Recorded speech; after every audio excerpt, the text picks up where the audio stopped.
అందరికీ నమస్కారం. ఈరోజు విజయ్ దేవరకొండకి సంబంధించి, రష్మికి సంబంధించి పెళ్లి టాపిక్లో అంతా కూడా హ్యాపీగా ఉంటే ఒక్కసారిగా తలపతి విజయ్కి సంబంధించి వాళ్ళ ఆవిడ విడాకులు కావాలంటూ కోర్టుకు వెళ్ళింది చూసి జనాలు ఫ్యూజులు ఎగిరిపోయాయి. ఇదేంటి అకస్మాత్తుగా.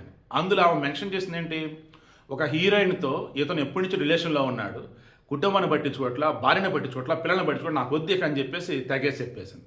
ఈమె ఎవరురా అన్నప్పుడు సోషల్ మీడియా మొత్తం వైరల్ అవుతుంది. త్రిష. మొన్న కొద్ది రోజుల క్రితం నయనర్ నాగేంద్ర అని చెప్పేసి బీజేపీ రాష్ట్ర అధ్యక్షుడు తమిళనాడు, అతను ఏమయ్యా నీకు జనాల సమస్య తెలియాలంటే ముందు త్రిష నుంచి బయటకు రావయ్యా అని చెప్పేసి అన్నాడు. దెన్ త్రిష వచ్చి రాజకీయాలకు నన్ను లాగితే బాగోదు అది ఇదని అంది. దెన్ అతను క్షమాపణ చెప్పాడు. ఈలోపు వీళ్ళ ఆవిడ వచ్చేసి కేసు పెట్టేసింది. ఎవరు ఏమంటే త్రిష ఇంకెవరు అని చెప్పేసి అంటారు. ఇవి నా టీవీకే పార్టీ ఉందా తమిళగా పెట్టి కలగం, అదేం కాదు త్రిష విజయ్ కే అంటే కృష్ణన్ అని చెప్పేసి అంటున్నారు.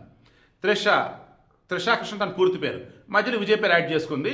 సో త్రిష విజయ్ కృష్ణ టీవీకే పట్టండి అదని చెప్పేసి ఇలా చెప్పుకుంటూ పోతే ఈరోజు జాసన్ సంజయ్ అని చెప్పేసి ఈ విజయ్ యొక్క కొడుకు, అతను సైతం ఈ విజయ్కి ఆల్మోస్ట్ దూరం జరిగాడని, తన లైఫ్ అంటే తను చూసుకున్నాడని, వాళ్ళ అమ్మ దగ్గర ఉంటూ ఉన్నాడు.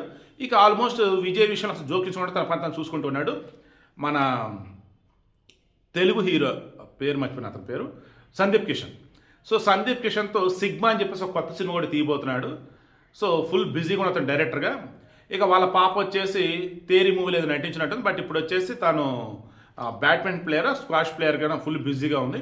ఇక వాళ్ళ అమ్మ ఎవరు సంగీత అంటే విజయ్ భార్య, ఆమె వచ్చేసి విజయ్ని ఆల్మోస్ట్ చీగొట్టేసి ఇక అన్ని సెటిల్మెంట్ చేసుకుని ఇక యూకే వెళ్తాం రెడీ అయిపోయింది అని చెప్పేసి టాకు. ఓవరాల్గా అంటే ఏప్రిల్ 20వ తారీఖున, నేను మార్చి 20 అనుకున్నాను, ఏప్రిల్ 20వ తారీఖున చెంగల్పట్టు కోర్టులో తేలిద్ది అనమాట ఆ హీరోయిన్ ఎవరు. ఈలోపు త్రిష వచ్చి నీకు నేనున్నాను, ప్రపంచమంతా నీకు ఎదురు తిరిగినా నీ పక్కన నేను ఉంటాను అని చెప్పేసి పెట్టి పోస్టులోని అది షేర్ చేస్తూ త్రిష రామ్మ అంటున్నారు. విజయ్ నోరు తెరవట్లా, సంగీతన హీరోయిన్ పేరు చెవట్లా, త్రిష ఇంతవరకు ఏం రెస్పాండ్ అవ్వాలా. బట్ ఫ్యాన్స్ అంతా మాత్రం విజయ్ త్రిష వీళ్ళే ఆ రిలేషన్ అని చెప్పేసి అంటున్నారు. ఓవర్ ఇక్కడ ఏంటంటే త్రిష వల్ల ఎలా డిస్టర్బ్ అయ్యారా, లేదు పొలిటికల్గా ఈ సంగీతం వెనక ఎవరైనా ఉండి ఈ రకంగా విజయ్ని టార్గెట్ చేస్తారా, ఇవన్నీ తెలియాలంటే ఐదర్ త్రిషను నోరెప్పాలా, సంగీతాన్ని నోరెప్పాలా, విజయను నోరెప్పాలా, లేదంటే కోర్టులో జడ్జి విషయం ఏంటో తేల్చేయాలి. అంతిమంగా నేను చెప్పేది ఏంటంటే దయచేసి మనం అంటే ఎదుగుతున్న క్రమంలో ఆడవాళ్ళతో రిలేషన్స్ అన్నప్పుడు చాలా కేర్ఫుల్గా ఉండాలి. అన్నింటికి మించి గతంలో ఎన్నైనా ఉండొచ్చు కాక ఇప్పుడు మాత్రం ఎదుగుదాం అనుకున్నప్పుడు ఫ్యామిలీనే ఫస్ట్, ఫ్యామిలీతోనే ఉండాలి. అది మాత్రం గుర్తుంచుకోండి. విజయ్ అతి పెద్ద తప్పు ఏదంటే ఫ్యామిలీకి దూరం తిరగడం, అది పెద్ద తప్పు.